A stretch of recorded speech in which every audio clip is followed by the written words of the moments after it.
privileged to be following the legacy of Honorable Justice R.C. Lahoti, the chairperson of our eminent advisory board.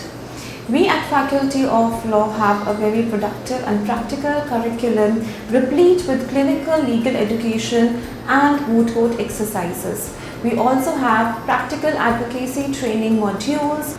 We at Faculty of Law create achievers by providing you the necessary exposure and skill set through moot court exercises, conducting ADR boot camps, helping you navigate legal research clusters like Center of Excellence on Alternative Dispute Resolution, inaugurated by the Honorable Law Minister Shri Ravi Shankar Prasad, and Center of Excellence on Legislative Research and Studies, being led by Shri P.K. Malhotra, the former Legislative Secretary to the Government of India.